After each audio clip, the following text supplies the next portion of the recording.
જય સુમિત્રા શ્રી કૃષ્ણ। આજે આપણે બનાવીશું સ્ટ્રોબેરી કાજુની બરફી। તેના માટે આપણે સામગ્રી જોઈ લઈશું। 250 જેટલી સ્ટ્રોબેરી છે, 1 વાટકી જેટલો મોળો માવો છે, 1 વાટકી જેટલી ખાંડ છે, 100 ગ્રામ જેટલા કાજુનો ભૂકો છે, 2 ચમચી જેટલો મિલ્ક પાવડર છે અને 2 ચમચી જેટલું ઘી છે અને ઉપર ગાર્નિશ માટે કાજુ લેવાના છે। હવે આપણે સૌપ્રથમ સ્ટ્રોબેરીના પીસ કરી અને તેને આપણે મિક્સરમાં ક્રશ કરી લઈશું। આવી રીતે આપણે સ્ટ્રોબેરીને ક્રશ કરી લેવાનું છે। હવે આપણે બાજુમાં એક પેનમાં પેન મૂકવાનું છે। એમાં આપણે 1 ચમચી જેટલું ઘી નાખવાનું છે। આપણે સ્ટ્રોબેરીનો પલ્પ રેડી કર્યો છે એને પણ આપણે એમાં એડ કરવાનું છે। 2 થી 5 મિનિટ આપણે એને થવા દેવાનું છે। પછી આપણે એમાં એને ખાંડ એડ કરવાની છે।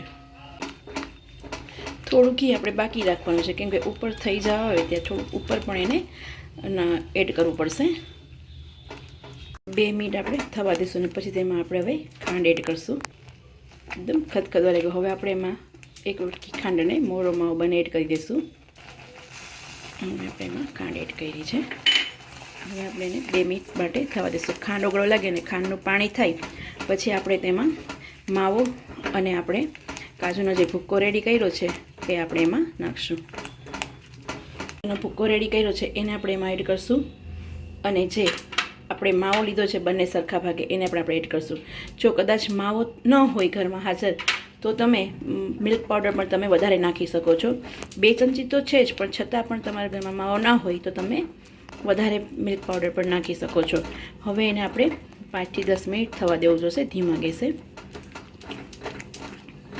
કાજુનો ફૂકો એકદમ બારીક કરશો તો પણ ચાલશે પણ એ જરાક કચરો કરશો તો થોડુંક ખાવામાં ટેસ્ટમાં પણ મજા આવશે અને ખાવામાં પણ સારું લાગશે। આ થોડું થવા આવ્યું છે। 2 મિનિટ થવા દેશું અને પછી આપણે તેમાં જે મિલ્ક પાવડર છે એમાં એડ કરી લેશું એટલે જરા થોડું કઠણ થવા લાગે। હજી આપણે થોડુંક થવા દેવાનું છે કેમ કે હજી પેનમાંથી આ છૂટું પડવું જોઈએ। થોડું ઘટ્ટું તો થવા આવ્યું છે। હવે આપણે થોડું હજી થવા દઈશું।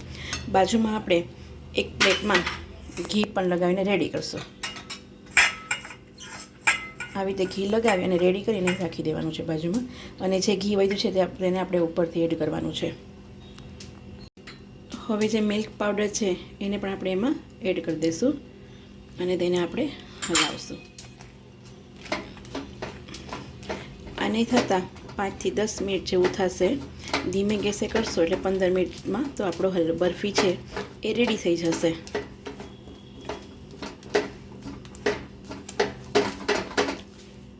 ઘી વધ્યું છે એ આપણે એમાં એડ કરી દઈશું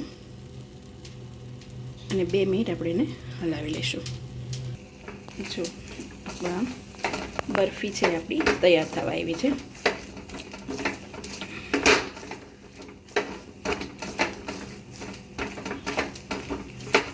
હવે તેને આપણે પ્લેટમાં ઢાળી લેશું કેમ કે જો હવે રાઉન્ડ થવા માંડ્યું છે એટલે આપણી બરફી છે આપણી રેડી છે। હવે આપણે એક પ્લેટમાં ઢાળી લઈશું।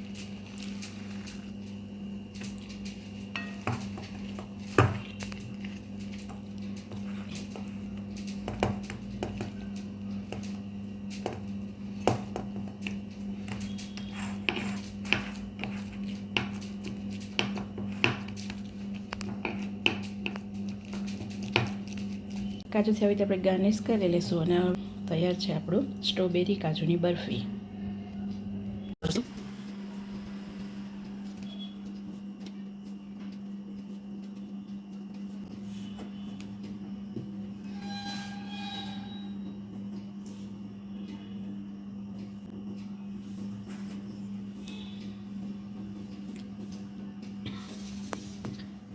તૈયાર છે આપણું કાજુ બરફી।